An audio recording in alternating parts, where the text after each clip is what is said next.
साथियों, एक सवाल पूछना चाहता हूं मैं आपसे। उत्तर प्रदेश में या पूरे देश में दलितों या पिछड़ों या अति पिछड़ों की सबसे बड़ी लीडर कौन हो सकती है? क्या मायावती से बड़ा कोई लीडर हो सकता है? वो मायावती जो उत्तर प्रदेश की मुख्यमंत्री रह चुकी हैं, जो दलितों की मसीहा मानी जाती हैं, जो शुभचिंतक मानी जाती हैं, जिनकी एक आवाज पर हजारों लाखों दलित एक साथ खड़े हो जाते हैं, अति पिछड़ा पिछड़ा समाज के लोग खड़े हो जाते हैं, जो मायावती के कहने पर जितने अंबेडकरवादी हैं वो एक साथ खड़े हो जाते हैं। वो मायावती यूजीसी के इस नए कानून पर, नए गाइडलाइन पर क्या कह रही हैं? किसी ने देखा? क्यों वो टीवी चैनलों की हेडलाइन नहीं बन पाई? मायावती की बात को जानबूझकर ऐसे छिपाया गया जैसे उन्होंने कुछ कहा ही नहीं हो। यूजीसी को लेकर सुप्रीम कोर्ट ने आज एक बहुत बड़ा और अहम फैसला सुनाया। वो फैसला क्या था? फैसला यह था कि जो गाइडलाइन बनाई गई है, जो कानून बनाने की तैयारी की जा रही है, वो गलत है, उसमें सुधार की आवश्यकता है और सरकार को 12 मार्च तक इसका जवाब देना है। सरकार को एक तरीके से सरकार की चाबी कस दी है सुप्रीम कोर्ट ने। सुप्रीम कोर्ट के भीतर जो कुछ हुआ, दर्शकों जानकर आप हैरान रह जाएंगे। जस्टिस सूर्यकांत और उनके साथ मौजूद दूसरे जस्टिस, दोनों की नाराजगी बहुत ज्यादा थी सरकार से। आमतौर पर यह देखा जाता है कि कोई भी ऐसा एक्ट या बिल होता है, उसका सरकार विरोध करती है, लेकिन सरकार की तरफ से कोई खास विरोध नहीं हुआ। हां, यह कहा गया कि एक कानून आया है और इस कानून को सरकार एक तरीके से जमीन पर उतारने जा रही है, लेकिन उसके बाद जो सुप्रीम कोर्ट ने फटकार लगाई, जिस हिसाब से सुप्रीम कोर्ट ने इस पर कमेंट किया, वो बड़ा गंभीर है। सुप्रीम कोर्ट ये मान रहा है, अगर कमेंट देखे सुप्रीम कोर्ट का, तो वो ये मान रहा है कि जैसे अमेरिका में नस्ल भेद होता है, श्वेत अश्वेत की तरह भेद किया जाता है, ठीक उसी तरह भारत क्या उस दौर में भारत को धकेलने की कोशिश हो रही है? अलग हॉस्टल बनाने की जो मांग की गई थी, वो उसकी जरूरत क्या है, यह भी कहा आज सीजेआई ने। बहुत नाराजगी दिखी है। कुल ऐसे 10 कमेंट थे सुप्रीम कोर्ट की तरफ से, जो एक तरीके से लग रहा था कि यह पूरा कानून गलत ठहरा रहा है। लेकिन बात यहां मायावती की करनी होगी। पहली ऐसी दलित महिला, पहली ऐसी दलित नेता जो सामने आई और उन्होंने सवर्णों की आवाज उठाई। मायावती ने जो पोस्ट किया है उसे गौर से देखिए, समझिए कि वो कैसे सवर्णों के साथ खड़ी हो गई हैं। लोग कहते हैं ना कि मायावती सिर्फ दलितों की नेता है। नहीं, आपको याद है मायावती का जो कोर वोट बैंक है, जो बेस वोटर है, वो एक दौर में ब्राह्मण भी रहा है, सवर्ण समाज के लोग भी रहे हैं और मुसलमान भी रहे हैं, दलित भी रहे हैं। मायावती ने, याद करिए वो दौर, इतनी सारी जातियों को, इतने सारे समुदायों को एक साथ जोड़ा कैसे? क्योंकि वो सबको साथ लेकर चलने की कोशिश कर रही थी और इसमें वो कामयाब भी हुई। मायावती क्या लिखती हैं आज?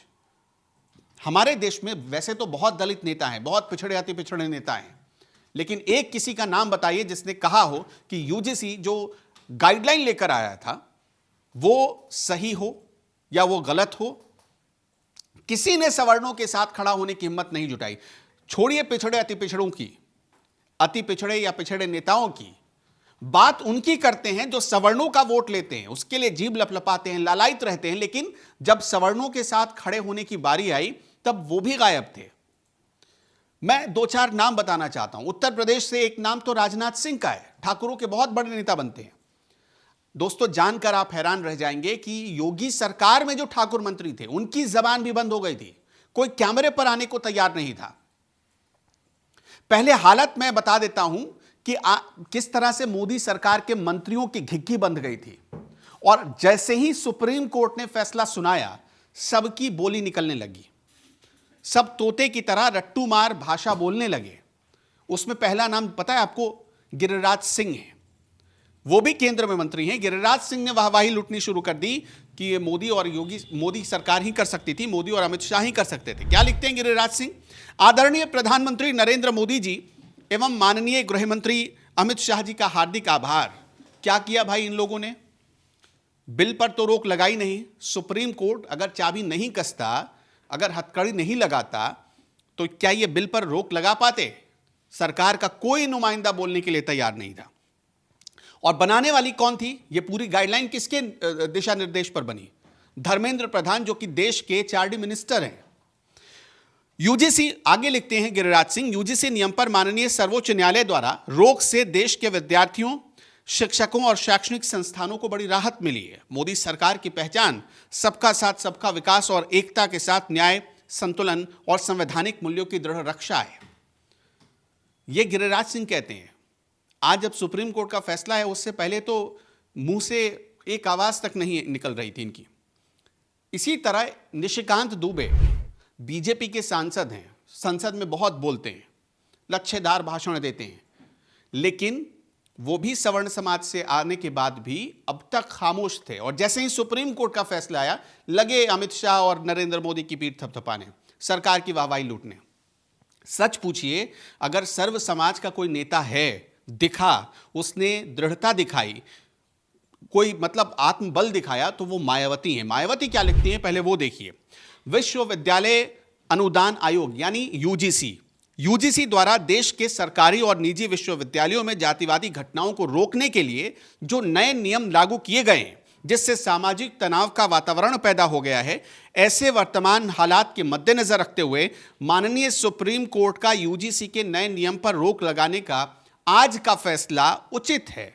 जबकि देश में इस मामले में सामाजिक तनाव आदि का वातावरण पैदा नहीं होता अगर यूजीसी नए नियम को लागू करने से पहले सभी पक्षों को विश्वास में ले लेती और जांच कमेटी आदि में अपर कास्ट समाज को नेचुरल जस्टिस के अंतर्गत उचित प्रतिनिधित्व दे देती। आपने देखा होगा, कई नेता नारा लगाते हैं, जिसकी जितनी संख्या भारी उसकी उतनी हिस्सेदारी। लोहिया के दौर से यह नारा लगाया जा रहा है, लेकिन सवर्णों के हक की बात कोई नहीं करता, क्योंकि सबको पता है सवर्णों का वोट उनको मिले या ना मिले, उनको राजनीति करनी है मुसलमानों की, उनको राजनीति करनी है पिछड़ों की, ओबीसी की, अति पिछड़ों की। वो इसी आधार पर चल रहे हैं। और आज जब सुप्रीम कोर्ट ने खुद चाबी कसी, सुप्रीम कोर्ट ने जब सरकार को राइट टाइम किया, तब जाकर ये सारे बीजेपी के नेता वाहवाही लूटने के लिए आ गए हैं। तो अब दर्शकों, हम ये सारे फैसले आपके ऊपर छोड़कर जाना चाहते हैं कि आपके हिसाब से मायावती अपनी जगह सही है, या ये जो निशिकांत दुबे, गिरिराज सिंह जैसे नेता हैं, जो बड़बोले नेता हैं, जो दब्बू नेता हैं, जो डरपोक नेता हैं, वो अपनी जगह सही हैं? क्या आप सोचते हैं इनमें से, इन तीनों में से सर्व समाज का नेता कौन बनने लायक है? कमेंट बॉक्स में हमें जरूर बताइएगा।